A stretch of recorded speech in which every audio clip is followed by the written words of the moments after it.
Oke, bismillahirrahmanirrahim. Assalamualaikum warahmatullahi wabarakatuh. Pada kesempatan kali ini, saya akan melanjutkan penjelasan materi untuk pertemuan ke-7 dari mata kuliah pengendalian, dari mata kuliah mikrobiologi lingkungan.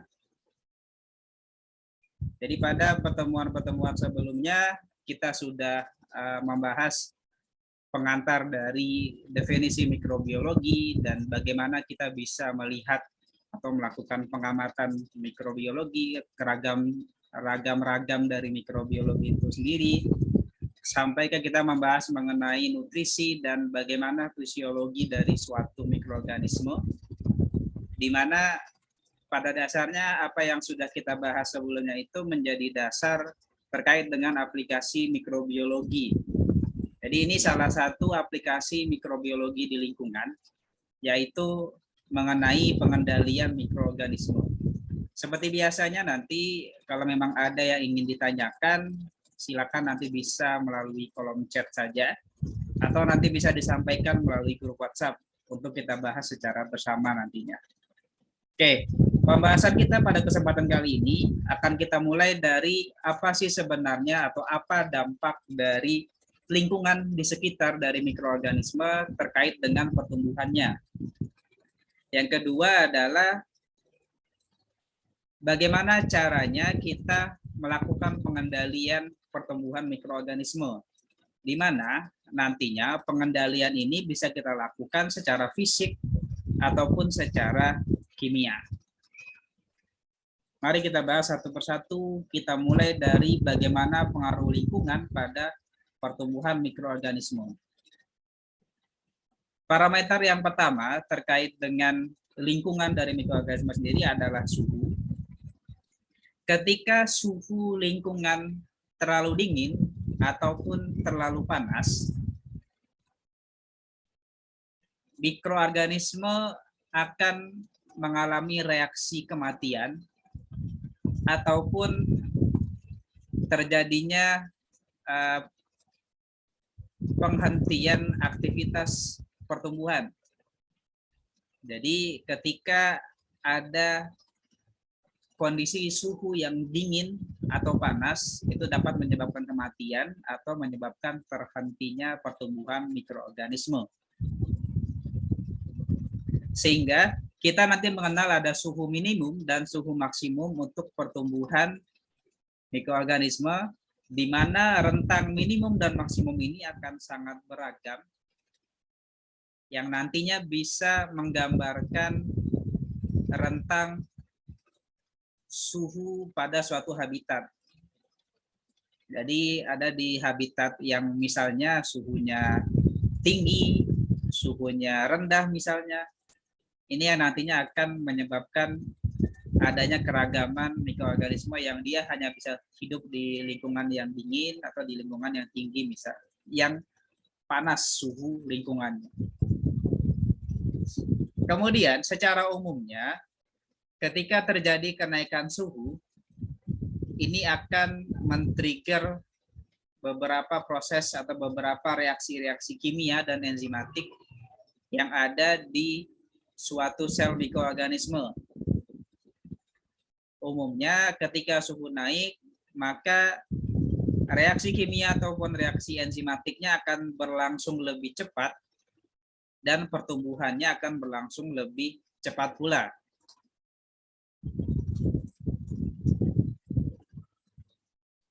Kemudian pada rentang suhu tadi ada batas suhu tertentu yang dapat menyebabkan komponen sel pun bisa rusak dan tidak dapat kembali, atau mungkin pada istilah lainnya mengalami lisis nantinya. Kemudian dari parameter suhu kita bisa mendefinisikan atau mengidentifikasi suhu kardinal suatu mikroorganisme. Jadi suhu kardinal di sini akan terbagi menjadi 3 rentang atau 3 batasan suhu. Yang pertama ada suhu minimum. Jadi pada suhu ini pertumbuhan tidak dapat terjadi. Di sini yang dikatakan suhu minimumnya. Jadi tidak ada pertumbuhan terjadi. Ketika suhunya meningkat dari suhu minimum, maka nanti akan dimulai pertumbuhan hingga nanti ke suhu optimum ketika pertumbuhan tercepat akan berlangsung. Jadi pertumbuhan tercepat oleh mikroorganisme tadi berlangsung pada suhu optimumnya.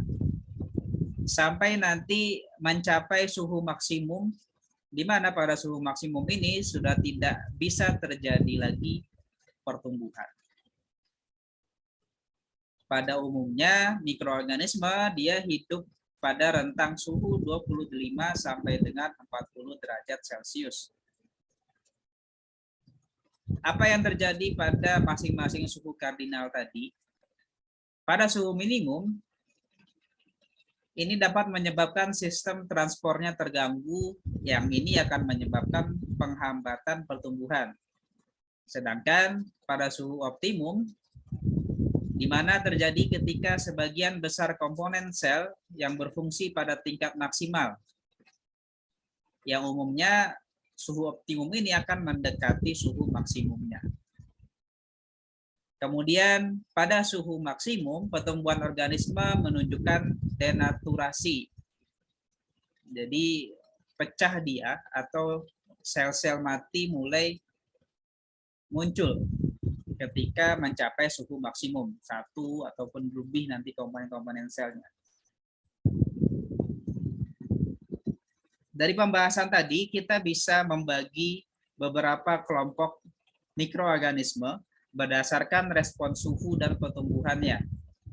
Jadi secara umum kita bisa melihat pada masing-masing kelompok akan ada suhu minimum, kemudian suhu optimum sampai dengan suhu maksimumnya.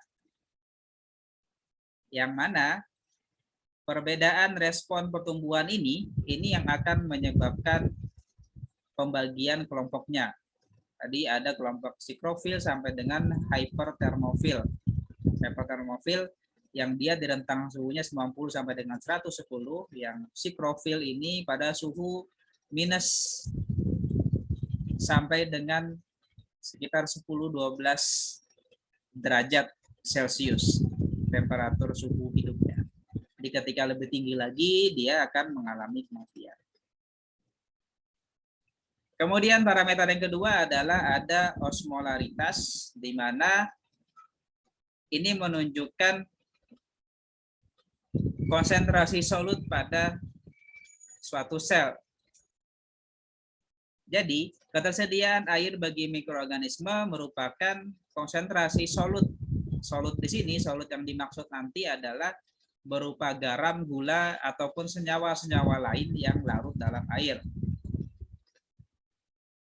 Jadi pada prinsipnya, proses osmosis ini merupakan difusi air yang berasal dari area dengan konsentrasi air yang tinggi atau solutnya rendah ke area dengan konsentrasi air yang lebih rendah atau solutnya tinggi. Umumnya sitoplasma sel mikroorganisme memiliki konsentrasi solut yang tinggi atau yang lebih tinggi dibandingkan dengan lingkungannya. Sehingga memang ada kecenderungan untuk mengalami difusi sel atau masuknya air ke dalam sel. Inilah kenapa sel mikroorganisme memiliki membran sel atau dinding sel yang bisa mengontrol keluar masuknya air.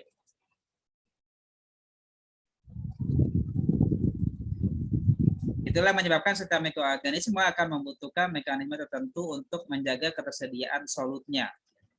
Jadi dengan adanya konsentrasi solut yang tinggi dalam sel, itu yang memungkinkan terjadinya dengan mudah masuknya air ke dalam sel mikroorganisme. Kemudian solut-solut yang berupa gula, alkohol, dan asam amino itu biasanya digunakan untuk aktivitas air di sitoplasma.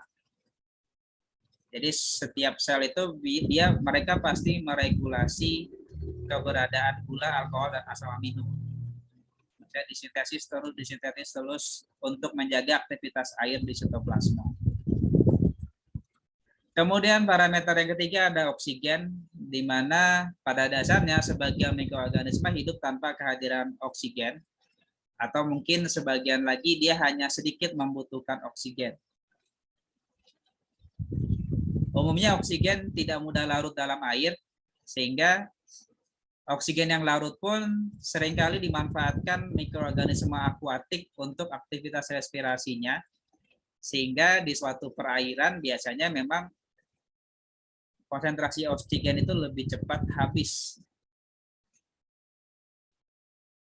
Karena itulah biasanya di habitat-habitat alami yang berada di sekitar kita, yang ada di lingkungan, umumnya kita menemukan prokariot yang memang dia tidak sepenuhnya membutuhkan kehadiran oksigen. Berdasarkan kebutuhan oksigennya, nanti kita juga bisa mengelompokkan menjadi beberapa kelompok, mulai dari aerob sampai dengan anaerob obligat. Kemudian kita masuk ke bagaimana pengendalian fisik dan kimia. Dalam pengendalian fisik dan kimia, kita mengenal istilah sterilisasi, di mana sterilisasi adalah proses penyingkiran atau pematian sel organisme hidup pada media pertumbuhan. Jadi di sini kita berbicara di media pertumbuhan yang kita bahas sebelumnya ya, media agar contohnya untuk kita membiarkan atau menginokulasikan mikroorganisme.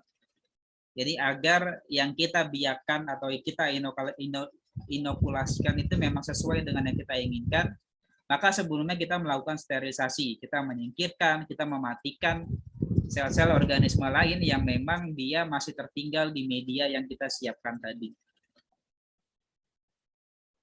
Kemudian, dalam penghambatan pertumbuhan mikroorganisme, kita dapat melakukan dengan dekontaminasi ataupun disinfeksi. Dekontaminasi itu perlakuan terhadap objek atau permukaan objek agar aman digunakan untuk keperluan tertentu.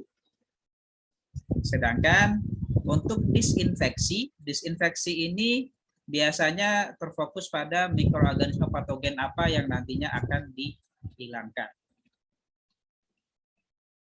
Kemudian dalam pengendalian fisik dan kimia mikroorganisme kita juga mengenal adanya disinfektan, di mana disinfektan ini agen fisik ataupun kimia yang digunakan untuk mematikan atau menghambat pertumbuhan mikroorganisme.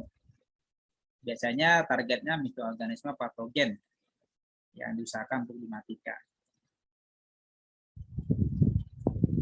Kemudian dalam pengendalian secara fisik ada beberapa metode yang bisa digunakan. Jadi secara fisik ini kita mengenal ada istilah-istilah dekontaminasi, disinfeksi, dan sterilisasi, di mana kita memanfaatkan panas, radiasi, ataupun filtrasi. Jadi ada 3 yang secara fisik. Jadi yang pertama ada secara panas, radiasi, dan filtrasi.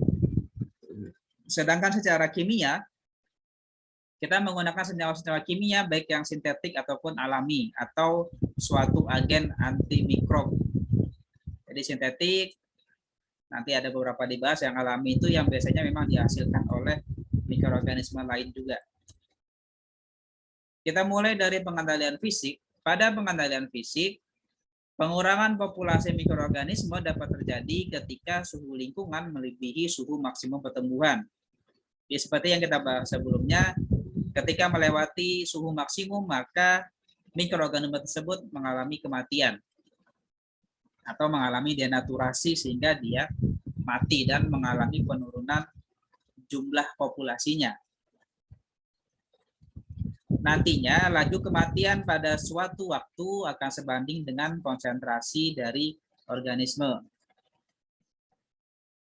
Kemudian dibandingkan dengan panas kering, ketika kita menggunakan panas lembab untuk pengendalian secara fisik mikroorganisme, akan menyebabkan pengurangan populasi mikroorganisme lebih tinggi dibandingkan dengan yang panas kering. Jadi panas lembab lebih baik dibandingkan dengan panas kering dalam mengurangi populasi mikroorganisme. Kemudian dalam pengendalian fisik kita mengenal ada waktu reduksi desimal atau D yang didefinisikan sebagai waktu yang diperlukan untuk mereduksi 10 kali lipat kerapatan populasi pada suhu tertentu. Dan juga ada waktu kematian termal, sensitivitas organisme terhadap panas.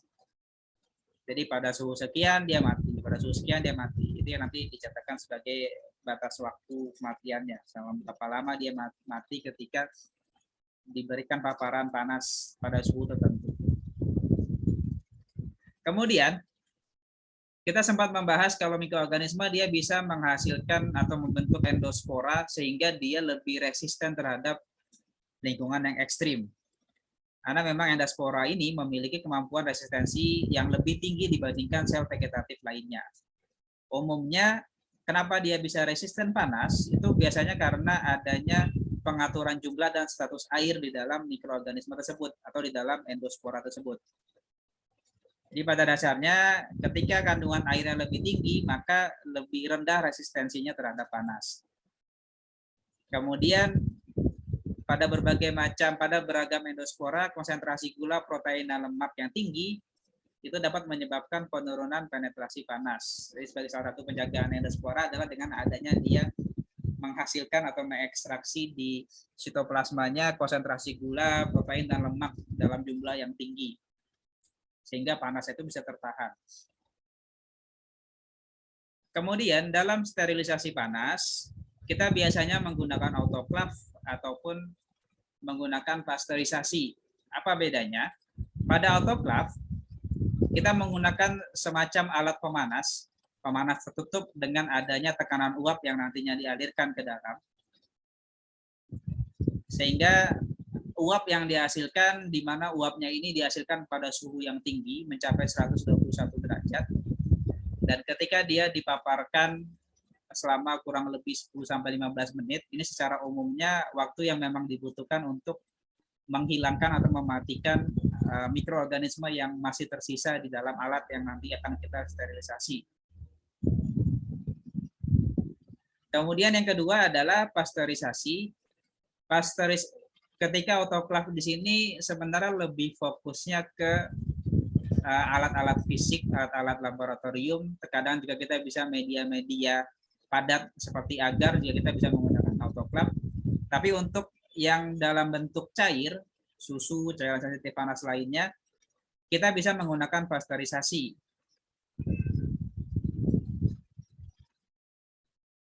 Kemudian yang berikutnya, kita selain tadi kita menggunakan autoklaf, menggunakan ada pasteurisasi, kita juga bisa menggunakan radiasi elektromagnetik gelombang mikro, di mana radiasi tersebut dapat mempengaruhi pertumbuhan mikroorganisme dengan tentunya berbeda dengan adanya panas tadi.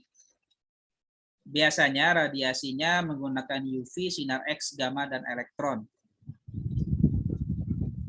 Kenapa bisa digunakan? Yang pertama untuk UV sendiri, radiasi dari sinar UV dapat memodifikasi atau merusak DNA, sehingga tentunya organisme tersebut akan mati. Umumnya ini cukup banyak digunakan karena biasanya digunakan untuk disinfeksi permukaan, desinfeksi udara, dan substansi-substansi lain yang memang sudah diketahui dia tidak mengabsorpsi UV.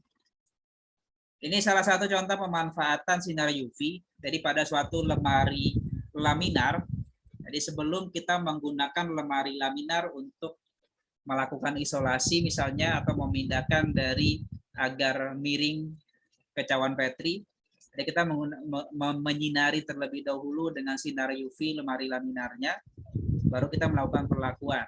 Jadi untuk meminimalisir adanya patogen. Terkadang juga di satu ruangan kita melakukan isolasi, kita biasanya menggunakan sinar UV terlebih dahulu di satu ruangan tadi sebelum nanti menggunakan ruangan tersebut. Jadi sebagai salah satu cara untuk disinfeksi secara fisik. Kemudian untuk radiasi sendiri ada radiasi ionisasi memanfaatkan molekul yang reaktif sehingga dia bisa mengubah ataupun merusak biopolimer seperti DNA atau protein sehingga sel-sel tersebut mati. Mikroorganisme akan lebih resisten paparan radiasi ionisasi dibandingkan dengan organisme multiseluler.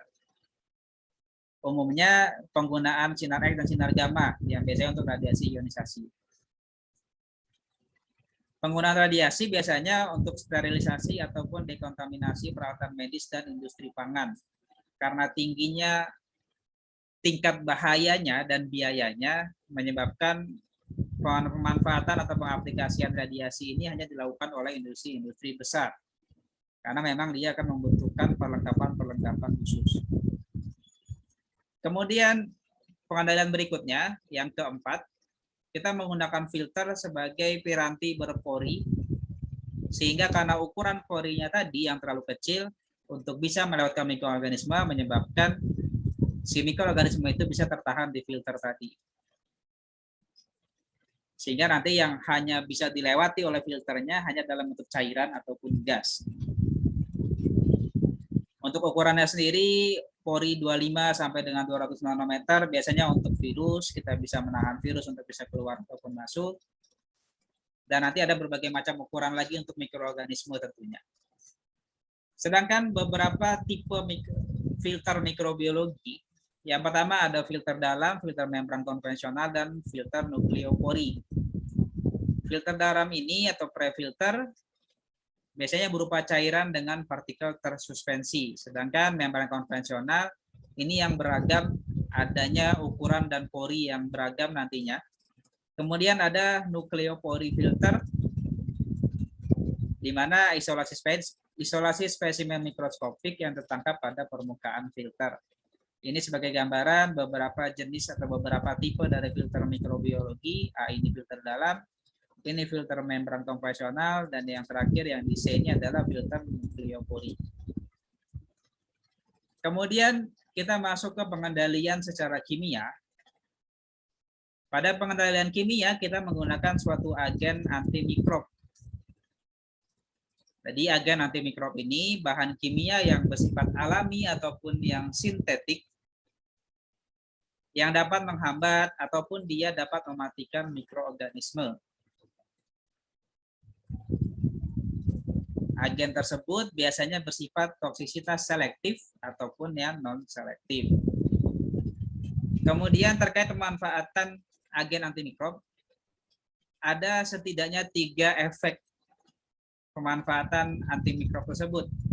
Yang pertama ada bakteriostatik, bakteriosidal, dan bakteriolisis. Jadi ini bisa dikatakan mulai dari efek yang paling rendah sampai yang paling tinggi. Pada bakteriostatik dia hanya menghambat sintesis proteinnya. Sedangkan pada bakterisidal dia akan mengikat pada targa selulernya hingga dia tidak dapat dilepaskan. Sedangkan pada bakteriolisis sel tersebut langsung mengalami lisis sehingga mati dia. Jadi sebagai penggambarannya,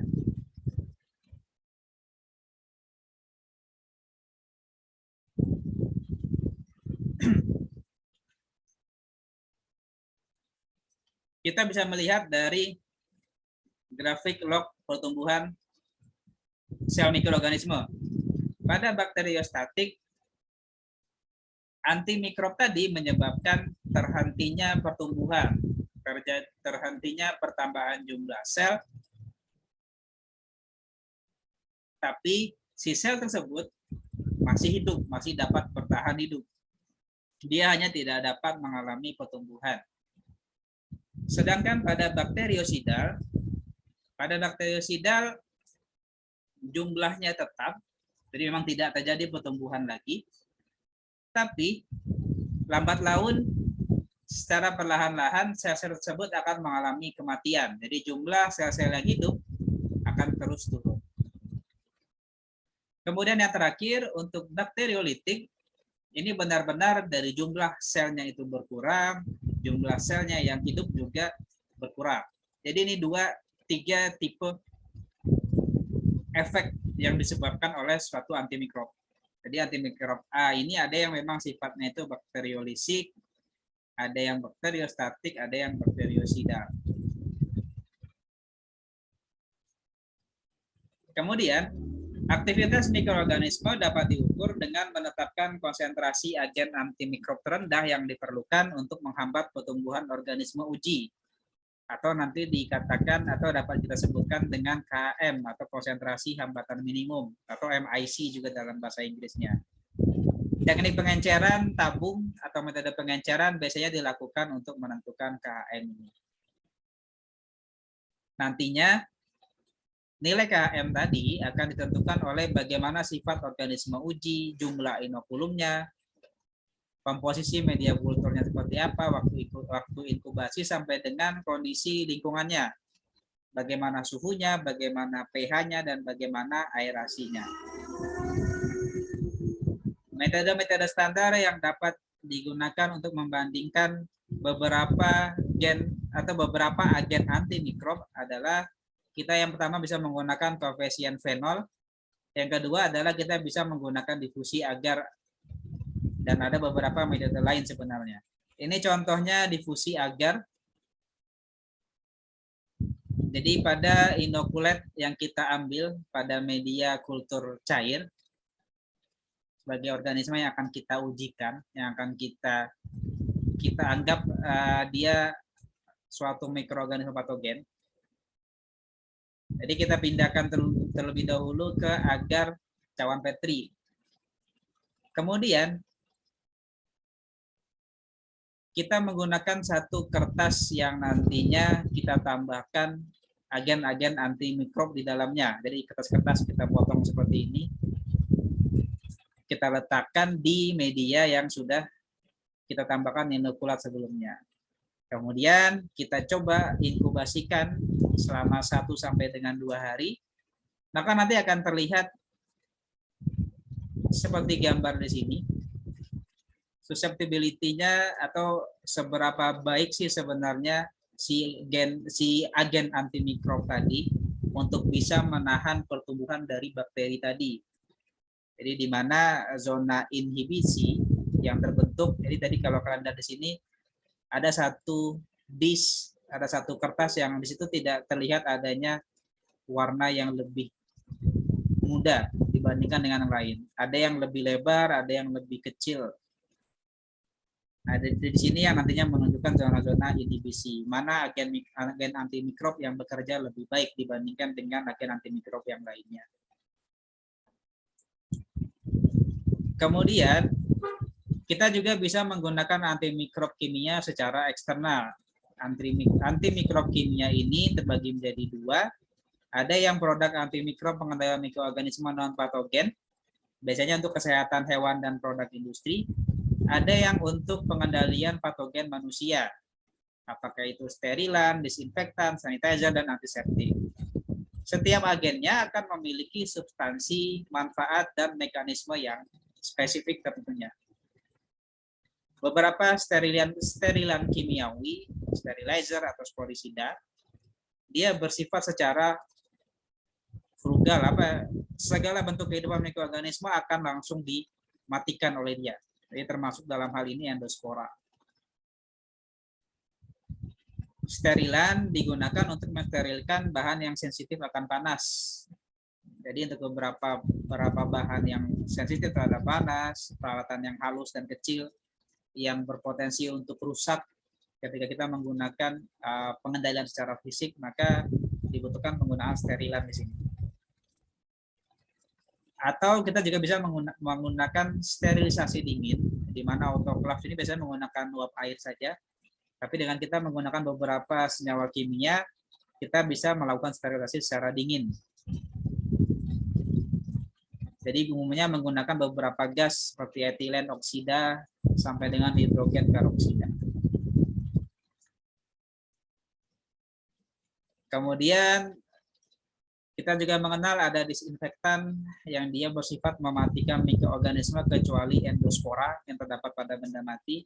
Ada juga sanitizer. Sanitizer ini hanya bersifat mereduksi jumlah mikroorganisme sampai tingkat aman.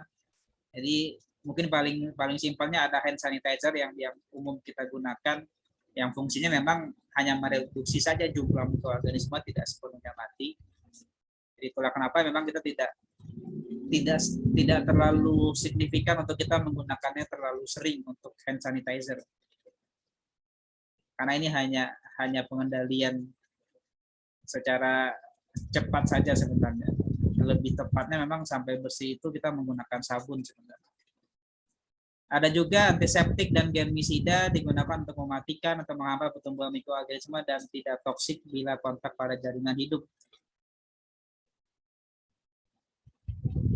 Kemudian terkait dengan penggunaan antimikrokimia, kita mengenal agen antimikrob yang sintetik dan alami yang biasanya digunakan untuk mengobati infeksi mikroorganisme secara in vivo. Jadi ketika kita misalnya manusia terinfeksi oleh mikroorganisme patogen di dalam tubuh, maka kita menggunakan agen antimikrob sintetik dan alami yang nanti bekerja secara in vivo. Sehingga dalam pengendalian penyakit infeksi biasanya patogen-patogen atau mikroorganisme patogen infeksi, kita butuh substansi kimia yang bisa digunakan secara internal, di mana senyawa kimia tersebut dinamakan kemoterapeutik yang berperan dalam aspek klinis obat veteriner dan pertanian. Biasanya agen tersebut dikelompokkan berdasarkan struktur, mekanisme, dan spektrum aktivitasnya. Jadi beberapa contohnya ada sulfanilamida, isoniazid, asam nukleat analog, dan quinolon. Sebagian besar antibiotik itu merupakan senyawa alami karena dihasilkan oleh sejumlah cendawan ataupun bakteria yang memang antibiotik ini bisa menghambat ataupun mematikan organisme lain. Pada umumnya antibiotik alami dimodifikasi strukturnya sehingga efikasinya bisa meningkat. Sehingga umumnya ini dinamakan sebagai antibiotik semi-sintetik. Target antibiotik di sini antara lain ada ribosom sehingga dapat mencegah translasi. Kemudian ada juga yang menargetkan dinding sel sehingga dialisis ataupun membran selnya.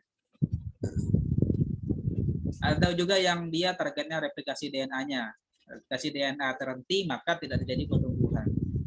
Dan bisa juga dia menargetkan proses transkripsinya yang terkait juga dengan pertumbuhan.